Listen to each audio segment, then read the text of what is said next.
দোকানদার একটা কলম দাও তো। আজ ধরো কলম দাও। ভাগ্নে কলম কি করবো রে? চাকরির ইন্টারভিউ দিয়ে যাচ্ছি রে, চাকরির ইন্টারভিউ।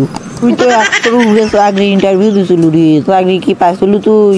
মরদ দেখ 2-3টে চাকরির মানে প্রশ্ন ধরার সাথে আমার চাকরি কনফার্ম। আসলে এমন জায়গা থেকে চাকরির ইন্টারভিউ ধরবি তুই কবেরই পাবো না। ভালো কথা, তুই কোন ক্লাসে পড়িস রে? খারাই আবার চাকরি ইন্টারভিউ দিয়ে যাচ্ছ। BA matric pass, BA matric pass. আম সাচ্ছে রে, মানুষ মেট্রিকের পর অনেকে দিয়ে দেয়। আর তুই এখনই মানে বুঝলাম না বিষয়টা। আর কোনটি যাচ্ছ তুই ভাইবা দিবে? তো কয়া লাভ আছে? তুই আমাকে যেদিন ঘাটাতে আটকে তুই সেদিন ক্ষতি না ক্ষতি হয়েছে, বুঝতে পারছো? তুই কি ছোট মুখে বড় কথা শিখছি রে? তো খালি কোনো যে হচ্ছে তুই কোটি চাকরির ইন্টারভিউ দিয়ে যাচ্ছ, আর তুই কলু মোর জন্য নাকি তুই বিপদ হয়। হাই রে ভাগ্নে, তুই এই মুখ দিয়ে এই কথা খবর পেলু? আমি বগুড়াতে ইন্টারভিউ দিয়ে যাচ্ছি, আর তুমি আমার মুখে একটা সত্য আমাকে চাকরি ইন্টারভিউ দেওয়ার লাগবে। তুই সর আমার মুখে যাচ্ছে। এই সল্টেসের সাথে কথা করতে করতে আমার কত টাইম গেল, আর আমার প্রতি তাদের ইন্টারভিউ দেওয়া লাগবে। হ্যাঁ, ওটির সাথে গল্প করলে হবি নাকি? কে বাড়ি চ্যাংরা? এই বগুড়ার কোনটি নামবে তুমি? বগুড়ার ওই পশ্চিম পাড়ায় নামে দিও, মানে পশ্চিম মাথায় নামে দিও। ওইটি আর কিছুক্ষণ হাঁটিয়ে যাবো হনি। আচ্ছা লেও। সালামু আলাইকুম ম্যাডাম। ওয়ালাইকুম আসসালাম, বসো বসো। কি রে রে সল্টেসের বউয়ের মতো ঠেকিচ্ছে না? না, সল্টেসের বউ আচ্ছা না কালো আসছিল। আপনি তো জানেনই এটা প্রাথমিক চাকরি ইন্টারভিউ, আর আপনি তো দেখতে কেঙ্কা মানে বাচ্চাদের মতো দেখছে। আপনি দেখে তো মনে হচ্ছে ক্লাস 5-এ পড়েন, আর আপনি আছেন এটি চাকরি ইন্টারভিউ দেওয়ার। আপনার কি চাকরির এতই দরকার? ম্যাডাম আমার চাকরির অনেক দরকার, আর চাকরি না ধরলে আমার নিনি ধরিচ্ছে না, মানে আমি কাজই করে পাচ্ছিল।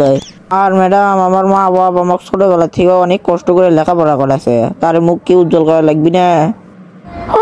বুঝতে পারছি, এটি তো যারা যারা ইন্টারভিউ দেবার আসে তারা তো সগলি ওই একই কথাই কয় যে তারা নাকি কাজ বাজ নাই, চাকরির দরকার। আচ্ছা লেন, আপনার নয় চাকরিটা দেওয়াই হবে। আপনাকে প্রশ্ন ধরি, প্রশ্নের মাধ্যমে যদি আপনি টিকে থাকতে পান তাহলে আপনাকে চাকরিটা নয় দেওয়াই হবে।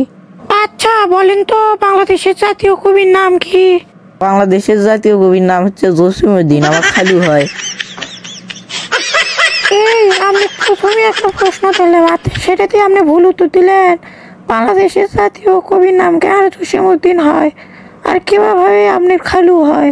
ম্যাডাম ছোটবেলাকার আমার মানে জসিমউদ্দিন হয় আমার বাড়িতে ছিল, তাই আমু বলে যে আমু ডেকেরা, তাই কয় এটা তোর খালু হয়।